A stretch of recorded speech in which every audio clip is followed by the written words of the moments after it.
आवाज़ डिवाइस में आपका खैर मकदम है। मैं हूं आपके साथ मंसूर उद्दीन फरीदी। आज हमारी ख़ास मुलाकात में आपके साथ हैं ज़कात फाउंडेशन ऑफ इंडिया के सरबराह जनाब सैयद ज़फ़र महमूद साहब, और उनसे हम बात करेंगे इनके मिशन के बारे में, इनके ख़ास मिशन के बारे में, वो किस तरह काम करते हैं और फाउंडेशन किस तरह काम कर रही है। आपका बहुत बहुत खैर मकदम है जनाब ज़फ़र महमूद साहब। शुक्रिया। ज़फ़र साहब, मेरा पहला सवाल आपसे यही रहेगा कि क्योंकि आप सिविल सर्विस से वाबस्ता रहे और आपका एक बहुत तवील एक्सपीरियंस है, इस वक्त आप नई नस्ल को क्या पैगाम देना चाहेंगे इस सिविल सर्विस के पस मंज़र में? देखिए, अल्लामा इकबाल का एक बहुत मशहूर शेर है कि अपनी दुनिया आप पैदा कर अगर जिंदों में है, यानी कि अगर तुम अपने को ज़िंदा समझते हो तो तुम्हें अपनी दुनिया खुद पैदा करनी है। तो अल्लाह ताला ने पूरी इस्तिताअत दे रखी है, हाथ पैर दे रखे हैं, दिमाग दे रखा है, कैपेसिटी दे रखी है, वसाइल दे रखे हैं, रिसोर्सेज दे रखे हैं। तो उन सब का इस्तेमाल करके अपनी दुनिया आप पैदा कर अगर जिंदों में है, सिर्र आदम है, ज़मीर कुन फ़का है ज़िंदगी। The secret of life is, इंसानियत का जो सीक्रेट है वो ये है कि आप अपने अंदर पावर ऑफ क्रिएशन पैदा करें। जो खुदा ने कुरान करीम में कहा है कुन फ़यकून, यानी कि वो कह देता है कि हो जाए तो हो जाता है। That indicates divine power of creation. तो हम में से हर एक के अंदर, हर इंसान के अंदर हमारे पैदा करने वाले ने अपनी रूह फूंक रखी है। लिहाजा हमारी ड्यूटी भी यही है कि हम अपने अंदर कुछ क्वालिटीज़, कुछ सिफ़ात अपने पैदा करने वाले की अपने अंदर इम्बाइब करने की कोशिश करें। और उसमें जो सबसे अहम है गालिबन वो है पावर ऑफ क्रिएशन। तो वो पावर ऑफ क्रिएशन हमें अपने अंदर पैदा करनी है। तो फिर उसके बाद डिवाइन हेल्प आ जाती है। अगर हम जेन्युइनली और सिंसियरली अपना काम करते रहें उसकी पसंद के हिसाब से, तो उसकी हेल्प आ जाती है। और फिर even sky is not the limit. That is my message. यही मेरा मैसेज है, यही मेरा पैगाम है नई नस्ल के लिए। बेशक। महमूद साहब, आपसे ज़कात फाउंडेशन ऑफ इंडिया के बारे में ये पूछना चाहूँगा कि ज़कात किस तरह से इकट्ठा होती है और किस तरह से उसका इस्तेमाल आप करते हैं उसका? जी, ऐसा है कि अगर आप थोड़ा-सा इसकी थियोलॉजी में जाएँगे तो ज़कात जब शुरुआत हुई है वो हुई ही थी ऑर्गेनाइज़्ड फैशन में। जो पहला अल्लाह ताला का हुक्म था कि हुज़ूर अक़दस सल्लल्लाहु अलैहि वसल्लम के लिए कि जो वो दे रहे हैं तो उनसे वो ले लो और उसके बाद उसका इस्तेमाल मिल्लत की फलाह के लिए करो वगैरह-वगैरह। ये नहीं कहा था कि तुम उनसे कहो कि इसको मिल्लत के लिए डायरेक्टली ज़रूरतमंद को दे दें। तो वो शुरुआत ही वहीं से हुई थी। तो जेनेसिस ही ये कहती है कि ज़कात should be in an organised fashion. यही चीज़ हम लोगों ने तकरीबन 23 साल पहले हिंदुस्तान के कुछ अकाबिरीन ने ये रियलाइज़ कर लिया था और उसके बाद फिर ये काम शुरू किया। तो पहले तो हम लोगों ने अपनी तरफ से ही अपनी ज़कात जमा की बहरहाल। तो अब तो 23 साल हो गए। तो अब ये है कि ऑनलाइन हमारा पोर्टल है zakat.india.org जो वेबसाइट है उसके ऊपर, और ज़्यादातर लोग ऑनलाइन ही जमा करते हैं। वरना चेक लिख करके ज़कात फाउंडेशन ऑफ इंडिया के नाम क्रॉस चेक लिख करके पोस्ट कर सकते हैं हमारे गिवन एड्रेस के ऊपर। तो अब यूजुअली इसी तरह से होता है। वरना दिल्ली में सिर्फ जो हमारे हैप्पी होम ऑर्फनेजेस हैं वहाँ पर उनमें से एक जगह एक दफ्तर भी है जहाँ पर कैश भी लिया जा सकता है। रमज़ान में कुछ लोग आके देते हैं, लेकिन हमारा 99% जो है जो ज़कात आती है वो या तो ऑनलाइन आती है या थ्रू क्रॉस चेक्स आती है। इस तरह से होता है। बस ज़कात के अलावा फंड के दूसरे रास्ते नहीं हैं? जी नहीं, है ना। ज़कात फाउंडेशन तो इसका नाम है।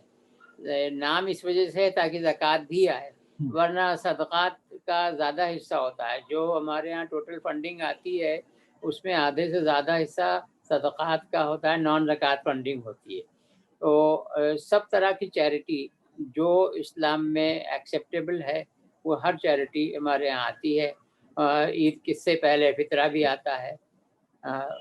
इस तरह से हर तरह की चैरिटी जो है वो एक्सेप्टेबल।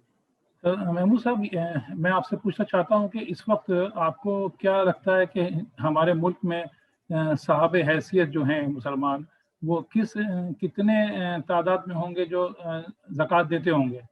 और क्या आपको ऐसा लगता नहीं है कि हम सिर्फ 2% या 2.5% ज़कात देने के बाद अपनी ज़िम्मेदारियों से हाथ धो लेते हैं? हाँ, ये आपके सवाल के 2 पार्ट्स हैं। बहुत अच्छा किया आपने, सवाल बहुत अच्छा पूछा है। पहली चीज़ तो ये जो आप पूछ रहे थे कि कितने अहले इस्तिताअत होंगे जो ज़कात देना चाहिए जिन्हें, तो उसका कोई सर्वे तो कभी हुआ नहीं है। लेकिन ये कि जो कुछ अवेलेबल डेटा है उसी की बुनियाद पे एस्टिमेशन किया जा सकता है, अंदाज़ा लगाया जा सकता है। तो अगर आपको याद हो तो ग़ालिबन साल भर पहले वज़ीर आज़म ने एक तकरीर में अपनी कहा था कि हिंदुस्तान में टोटल जो पॉपुलेशन है उसका 1.5% लोग जो हैं वो इनकम टैक्स देते हैं। तो एक मोटा-मोटा आप अंदाज़ा लगा सकते हैं। ज़ाहिर है कि जो इकोनॉमिक लेवल है वो रेस्ट ऑफ इंडिया का वो मुसलमानों में और कम है, ये सच्चर कमेटी ऑलरेडी बता चुकी है। लेकिन अगर उसको 1.5% भी मान लें तो जो भी आबादी है, फ़र्ज़ कीजिए 18 करोड़ की आबादी, तो उसका 1.5% तो वह बहुत ही मामूली परसेंट में नंबर है। लेकिन ये कि बहरहाल परसेंटेज के हिसाब से मामूली है, लेकिन ये कि जो एब्सोल्यूट नंबर है वो तो बहरहाल बड़ा अहम है, बड़ा। तो एक तो बात ये हुई। हालाँकि होना ये चाहिए कि इनकम टैक्स जो है वो तो एग्रीकल्चरल इनकम पे माफ़ है। एग्रीकल्चरल इनकम पे इनकम टैक्स नहीं होता, लेकिन ज़कात नहीं माफ़ है। तो बहरहाल ये कि इसके लिए तवज्जो और दिलाई जाने की ज़रूरत है, और हम अपने अपनी तौर के ऊपर हम बहरहाल जो सब कर सकते हैं वो कर रहे हैं, और लोगों को भी इसमें जुड़ना चाहिए। उसके बाद आपने जो वो दूसरी बात पूछी थी वो क्या थी? वो सेकंड पार्ट जो मैंने आपको 2% अभी कहा कि नहीं, आपने 2% बड़ा अच्छा। जी, 2% ज़कात अदा करने के बाद हम अपनी ज़िम्मेदारियों से हाथ धो लेते हैं। जी हाँ, जी हाँ, जी हाँ। वो ऐसा है कि हम ये सोच 2% नहीं 2.5% है। जी, ज़कात जो है वो शरीयत में उसका रेट जी, 2.5% का है। यानी कि जो टोटल वेल्थ आपके पास हो at a given point of time, खुद तय करें कि किस तारीख को तय करेंगे। साल में कोई एक दिन तय करना है। आमतौर से लोग रमज़ान तय करते हैं। रमज़ान का कोई रिलीजियस मैंडेट नहीं है कि उसी में दी जाए ज़कात। लेकिन लोग इस वजह से करते हैं कि ज़कात कोई भी चैरिटी करने का रमज़ान में ज़्यादा सवाब मिलता है, तो इस वजह से कर लेते हैं। तो आप कोई भी दिन तय कर सकते हैं। उस दिन हर 365 दिन के बाद जो है उस दिन देखिए, कैलकुलेट करिए कि आपकी टोटल वेल्थ क्या है, और उसका 2.5% दे देना है उसके अंदर। तो ये तो हो गया। लेकिन ये कि 2.5% के अलावा ये तो हो गई मैंडेटरी फ़र्ज़ है ज़कात देना। लेकिन सदक़े के लिए एक अंडरस्टैंडिंग, एक कॉन्सेप्ट, एक तसव्वुर ये है मुसलमानों में कि सदक़ा जो है वो ऑप्शनल है, और सदक़ा दे या ना दे ये भी ऑप्शनल है, और कितना दे ये भी ऑप्शनल है। लेकिन मैंने जो कुछ अपना वक़्त लगा करके और कुरान करीम को समझने की कोशिश की तफ़ासीर की मदद से, तो सूरह बक़रा की आयत नंबर 2.219 है, वयसअलूनक माज़ा युनफ़िक़ून क़ुलिल अफ़्व। ऐ पैगम्बर सल्लल्लाहु अलैहि वसल्लम, अल्लाह ताला फरमा रहे हैं कि आपसे आपके साथी लोग पूछ रहे हैं कि अल्लाह की राह में कितना करना है, तो आप उनसे कह दीजिए कि तुम्हारे पास जो कुछ है, तुम्हें जो कुछ बख्शा गया है अल्लाह की तरफ से, उसमें से जो कुछ भी तुम्हारे अपने लिए ज़रूरी है, वाजिब है, तुम्हारे अपने लिए के अंदर आपके डिपेंडेंट्स भी आ गए, बाल बच्चे जो आपके ऊपर डिपेंडेंट हैं वो भी आ गए, अगर बूढ़े वालिदैन हैं वो भी आ गए। तो जो लोग तुम पे डिपेंडेंट हैं, वो तुम्हारे लिए जो ज़रूरी है उतना तो तुम्हारा है, बाकी तुम्हारा है ही नहीं। बाकी ज़रूरत दूसरी दीगर ज़रूरतमंद लोगों का है। इसके मतलब ये तय हो गई कि जो 97.5% बचा ज़कात देने के बाद, उस 97.5 में से सिर्फ़ उतना रोकना है जितना वाजिब ज़रूरी हो, उसके अलावा बाकी सब आपका है ही नहीं। तो 2.219 जो कुरान करीम की आयत है, सूरह बक़रा की आयत नंबर 219, वो क्वांटिफ़ाई करती है सदक़े को मेरे नज़दीक। तो लिहाज़ा ये कि आपने बिल्कुल सही फ़रमाया कि 2.5% ज़कात देने के बाद हाथ जोड़ के ख़त्म अलग हो जाते हैं। That is totally incorrect. वो खाली इसमें नहीं है, भी मैं आपको बताऊँ, सिर्फ़ रुपए पैसे में नहीं, सिर्फ़ आमदनी में नहीं है, सिर्फ़ दौलत में ही नहीं है, बल्कि हर चीज़ में है वो।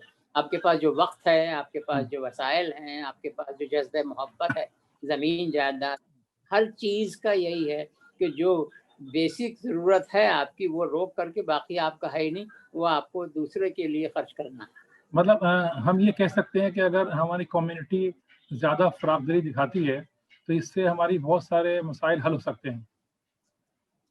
100% بالکل صحیح بات ہے۔ کمیونٹی جو ہے سیلف سفیشینٹ ہے، یہ میں آپ کو عرض کروں، یہ بھی اللہ تعالیٰ کی بتائی ہوئی بات ہے کہ جو سماج ہے اس کے اندر انہوں نے دو چیزیں خاص طور سے بتائی ہیں اللہ تعالیٰ نے۔ ویسے تو پوری ملت پوری دنیا کی ایک ہے، لیکن اپنے سہولت کے لیے کیا جا سکتا ہے کہ بھائی جیسے ہندوستان کو آپ ایک یونٹ مان لیں، تو ورنہ آپ اپنے پڑوس کو بھی ایک یونٹ مان سکتے ہیں، اور اگر کام آپ کے پاس ہے تو آپ اپنے جو قریبی رشتہ دار ہیں ان کو مان سکتے ہیں۔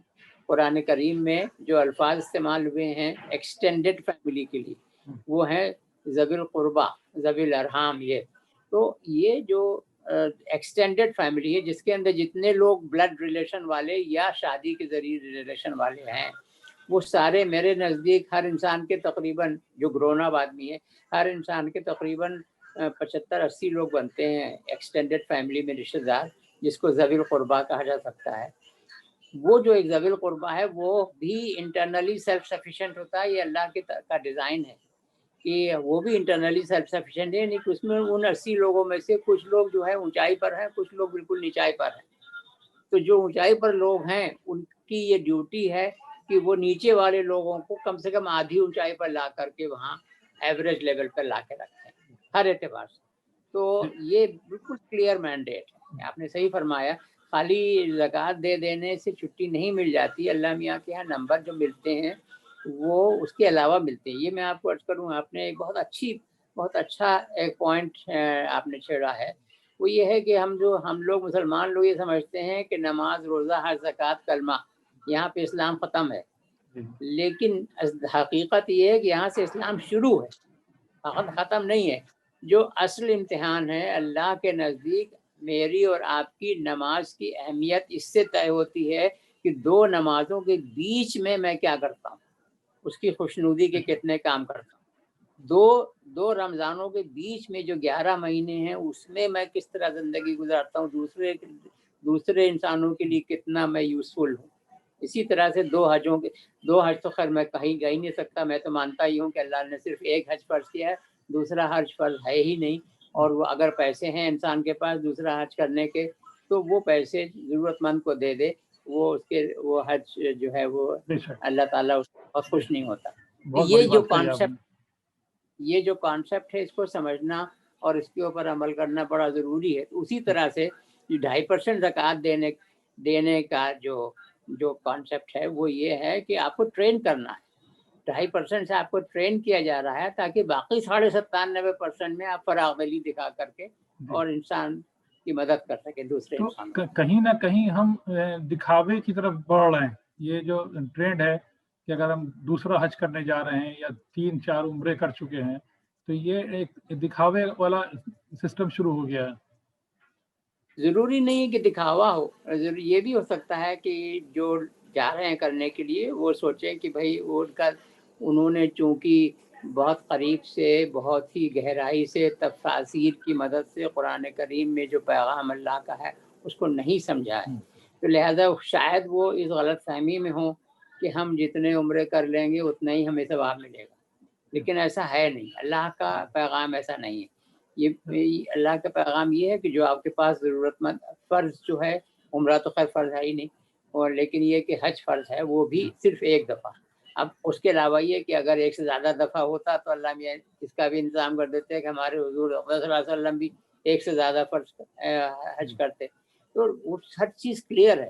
یعنی کہ ہم اتنا زیادہ دیوانگی سے پوری ملت جو ہے وہ حضور صلی اللہ علیہ وسلم کے بتائے ہوئے راستے پہ چلنے کے لیے کہتی ہے کہ ہم چل رہے ہیں، لیکن اس میں بہت سلیکٹیو ہے۔ یہ بھی تو ہے نا، یہ بھی تو راستہ بتایا ہوا ہے کہ ایک ہی حج کرنا ہے۔ بہت سی چیزیں ہیں ایسی جو کہ ہم سلیکٹیو ہو کر کے مانتے ہیں، نہیں مانتے ہیں۔ اس کی وجہ غالباً یہ ہے کہ اس میں انسان کو خود بھی، جو پڑھا لکھا انسان ہے اس کو خود بھی کوشش کرنی چاہیے کہ خدا کا پیغام کو اچھی طرح سمجھے، तफासिर की मदद से, खाली उसमें जो तर्जमा समझ पढ़ने से नहीं आता। जी, जी। और उससे ज़्यादा जो फ़र्ज़ किफ़ाया है वो ड्यूटी है उलमाए किराम की, और ख़ास तौर से जुमे के खुतबा देने वाले खुतबा खतीब साहिबान की। उनकी बहुत बड़ी ज़िम्मेदारी है। ये अल्लाह ने, हमारे रसूल अकरम सल्लल्लाहु अलैहि वसल्लम ने एक ज़बरदस्त इंस्टीट्यूशन 1400 साल से बना दिया है कि हर हफ्ते आप वज़ू किए होकर के, पाक साफ होकर के, नहाए धोए, और आप दोजानू होके सर झुका के बैठे सुन रहे हैं 15 मिनट तक कि अगला क्या बोल रहा है। तो लिहाजा जो अगला बोल रहा है उसकी बहुत बड़ी जिम्मेदारी है कि वो क्या बोलता है। उसके लिए बहुत सोच करके, तैयारी करके, रिसर्च करके, जो कुरान हदीस और शरीयत की रोशनी का पूरी पासदारी रखते हुए, लेकिन जो कुछ इंसान के लिए वाजिब है, जो ज़रूरत है उसकी, जो उसको राय मिलनी चाहिए, वो हर जुमे को सोच समझ करके पॉइंट्स बना करके देना, और इसके लिए मिल्लत को पूरा इंतज़ाम करना, ये बड़ा ज़रूरी है। अगर ये चीज़ हो जाएगी ना तो कॉन्सेप्ट क्लियर होना शुरू हो जाएंगे इंशाल्लाह। डॉक्टर ज़फ़र महमूद साहब, मेरा एक सवाल ये है कि क्या हमारी फाउंडेशन में सिर्फ मुसलमान स्टूडेंट ही एजुकेशन ले रहे हैं या सिविल सर्विस की तैयारी कर रहे हैं, या उसमें कुछ गैर मुस्लिमों को भी फ़ायदा हुआ है? ऐसा है कि जो मेमोरेंडम ऑफ एसोसिएशन है उसमें तो ये कहीं पे नहीं लिखा है कि इसके जो बेनिफिशरीज होंगे वो किसी मज़हब, खास मज़हब के होंगे, ऐसा कहीं पे नहीं लिखा है। और एक तो बात ये हुई। दूसरी बात ये कि आप पर्टिकुलरली सिविल सर्विसेज के बारे में पूछ रहे हैं, तो सिविल सर्विसेज का काम सिस्टमेटिकली ज़कात फाउंडेशन ऑफ इंडिया में के तहत है, sir Syed coaching and guidance centre. वो तकरीबन 12 साल ये काम हो रहा है, और 12 साल में तकरीबन 149-150 लोग अब तक सिविल सर्विसेज ज्वाइन कर चुके हैं। वो IAS, IPS, foreign service, Indian revenue service, दूसरी सर्विसेज भी, जुडिशरी भी वगैरह वगैरह। तो उनमें से 10% जो हैं वो मुसलमान नहीं हैं। ये एवरेज है हमारा कि 10% जो लोग फाइनल सेलेक्ट होते हैं वो मुसलमान नहीं होते। तो जाहिर है जो लोग एडमिट किए जाते हैं उनमें भी सब लोग मुसलमान नहीं होते। जी, जी, बहुत बड़ी बात है। ऐसे ही मैं चूँकि देखिए आरएसएस का एक अदारा इस तरह काम कर रहा है, तो वहाँ भी सिविल सर्विस की तैयारी कराई जाती है, और वहाँ से भी मुसलमान बच्चे भी वहाँ से निकले हैं, काफ़ी खबरें आ चुकी हैं। तो कहीं न कहीं ये चीज़ फ़िरक़ावाराना हम-आहंगी में काम आती है। जी, जी, बिल्कुल, वो तो है ही है। वो तो इस बात का ख़्याल रखा जाना चाहिए और रखा जाता भी है। आप सही फरमा रहे हैं। जी। ज़फ़र साहब, आपका ताल्लुक़ भी, आपकी तालीम भी अलीगढ़ मुस्लिम यूनिवर्सिटी से हुई है, और हाल ही में हमारे वज़ीर-ए-आज़म जनाब नरेंद्र मोदी ने मिनी इंडिया का इस्तेमाल किया अलीगढ़ मुस्लिम यूनिवर्सिटी के लिए। आपकी उनके इस बयान से आपकी कौन-सी यादें हैं जो ताज़ा हो गई? मेरी यादें ताज़ा तो हमेशा ताज़ा ही रहती हैं। अलीगढ़ से बहुत गहरा और हमेशा का ताल्लुक़ है, रिश्ता इंशाअल्लाह रहेगा। तो और उसके अलावा मैं अभी कुछ दिन पहले तक जो है एक टर्म में वहाँ कोर्ट का मेंबर और एग्जीक्यूटिव काउंसिल का मेंबर भी था। तो इस वजह से और ज़्यादा वहाँ आना-जाना रहता था, और उसमें कुछ दिलचस्पी लेने का और मौका मिला। लेकिन ये कि ये मैं आपको अर्ज़ करूँ कि जो वज़ीर-ए-आज़म साहब ने पहली चीज़ तो ये कि उन्होंने एक्सेप्ट किया, और ये वरना बहुत आसान था, उनका दफ़्तर कह देता कि उनके पास टाइम नहीं है। लेकिन ये कि उन्होंने एक्सेप्ट किया और उन्होंने आकर तक़रीर की, उसमें जो 7 साला जश्न सेंटिनरी सेलिब्रेशंस हुए, और उसमें भी उन्होंने बड़ी मुस्बत बातें कहीं, बड़ी पॉज़िटिव बातें कहीं। उन्होंने कहा कि भाई मुझे बहुत खुशी कि आपने मुझे अपनी खुशी में शामिल किया। उसके अलावा भी उन्होंने खराज अक़ीदत पेश किया कि सर कि 100 साल पहले यूनिवर्सिटी बनी थी ब्रिटिश पार्लियामेंट के ज़रिए, लेकिन उस वक़्त जो पहली चांसलर थी वो एक लेडी थी। तो ये इस तरह से जो मुस्लिम कम्युनिटी है उसने एक लीड रोल प्ले किया पूरी इंसानियत के लिए, पूरी दुनिया के लिए और पूरे हिंदुस्तान के लिए। वरना उस वक़्त 100 साल पहले कोई लेडी चांसलर हो, वो एक बड़ी उनका सी बात थी। उसके अलावा भी बहुत सी बातें, अच्छी-अच्छी बातें कही। पार्टनर कह रहे थे कि आप लोग अपने को पार्टनर कहते हैं, तो पार्टनर आप लोग यूँ करिए, ऐसे करिए वगैरह। बड़ा पॉजिटिव एटीट्यूड था। और उसमें उन्होंने कोई बच्चों को, अलीगढ़ यूनिवर्सिटी के तलबा-तालिबात को ये भी कहा کہ بھئی اب 75 سالہ وہ جشن ہونے والا ہے یوم آزادی کا، تو اس میں اس کے لیے اس موقع کے اوپر آپ لوگ جو علی گڑھ سے تعلق رکھنے والے لوگ تھے، جو فریڈم فائٹرز تھے، جنہوں نے آزادی کی لڑائی میں حصہ لیا، ان کو ڈھونڈ کر کے، ان پہ ریسرچ کر کے، ان کے جو رشتہ دار ہوں اب یا جان پہچان والے لوگ، ان سے جا کے ملنا جہاں کے وہ لوگ تھے، اور اس کے اوپر آپ اپنا آڈیو ویژول پریزنٹیشن تیار کریں. اور دوسری بات یہ کہی کہ جو یونیورسٹی میں لائبریری میں جو مینوسکرپٹس ہیں وہ بڑی ریئر ہیں، اور ان کو ڈیجیٹائز کر کے دنیا تک پہنچانا چاہیے وغیرہ وغیرہ. تو میرے خیال میں اس کا خیر مقدم کیا جانا چاہیے. میں بھی خیر مقدم کرتا ہوں سب کو، اور اس کا ایک پازیٹیو میسج لیا جانا چاہیے. ڈاکٹر سید ظفر محمود صاحب، آپ کا بہت بہت شکریہ. آپ نے آواز دی وائس کو اپنا قیمتی وقت دیا اور اپنے تاثرات اور اپنے تجربات ہم سے شیئر کیے. آپ نے ہمیں ٹائم دیا، اس کے لیے بہت بہت شکریہ.